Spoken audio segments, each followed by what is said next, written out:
How do we protect our landscaping from things that we might do to our home? You know, part of our maintenance program, we're staining, we're painting, we are cleaning our decks, especially right now, this time of year, we're getting ready for our summer company. What can we do to protect our landscaping, protect our investment? Yeah. Well, just being aware is probably the most essential thing you can do. That you're not allowing your chemicals to pour into the landscape beds, or you're not power washing the plants along with the deck or patio space. So just being aware of your surroundings is probably the first step. When you're doing your clean outs, do it in a surface, whether it be a gravel space on the driveway or just off to the side of a bed that's not so viewable, where their plants aren't as present. These sort of things, just doing the proper things, really kind of common sense things, but just to think about it as you're doing it. Really, the chemicals used, you can read on the labels. We always try to encourage reading the label, Sure. Whether it be the people in the field, actually professionals doing the work, or if it would be the customer or the homeowner. As they do their own work, just read the label. They'll tell you whether it's going to be harmful to plants. What's the one thing, give us a tip, the one thing that you see homeowners doing time and time again that really is a detriment to their landscaping? Is there one thing that they just do over and over? Yeah, I would say letting things go too long. It's an investment when you put any sort of plant material or any sort of even mulch onto your landscape. You can lose the value of that investment very quickly if you don't stay ahead of it.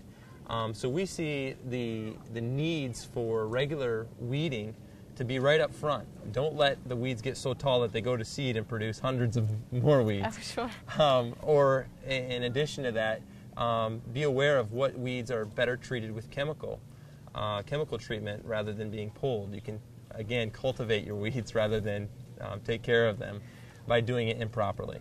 So I'd say the number one thing that customers and homeowners will do is neglect their landscape. And so just be aware that you have an investment, and look at the value there, and don't lose sight of that, because it can be beautiful if you stay in front of it, or it can be almost an eyesore if you don't.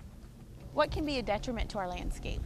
Well, some of the things that we deal with regularly are insects, fungus, rabbits, deer. You name it, any home gardener or home landscaper has dealt with these kinds of things throughout the years. One good tip for rabbits in the landscape that we have found is real simple. Everyone has their own little home brew, home remedy for different things. But one of the classics that we like to use to deter rabbits on a landscape is just to cut up a smelly bar of soap amongst your plants. The beauty of that kind of a smell deterrent is that as it rains, instead of lessening the smell or decreasing its effectiveness, it actually encourages the smell to start to be produced again. You're using a bar of soap. And so you can hide that under foliage plants like hostas or lilies, these sort of things that rabbits like to chew on. So there's a little home tip for you.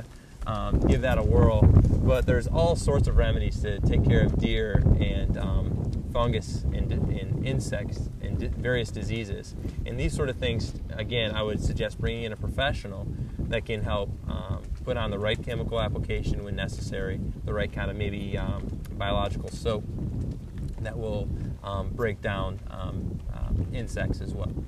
How do we attract things that we would like to see in our garden, like hummingbirds, butterflies, maybe ladybugs? What if we wanted to attract? Yeah, well, there's definitely different ways you can do that by choosing the right plant material.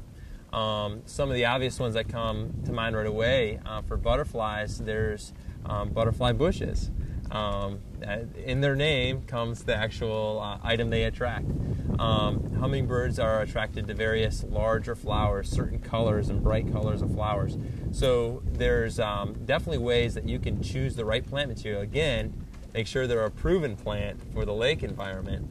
But there's definitely plant choices that you can use to bring these sort of wanted elements into your landscape. John, will you show us what else this property has to offer? Sure. Well, Jen, one of the first features we'll experience is this lovely staircase. One of the things it does for this property is it carries you from the dock space up to the upper patio area very gracefully, and in such a way that kind of cozies you in next to these cultured stone with limestone capped walls.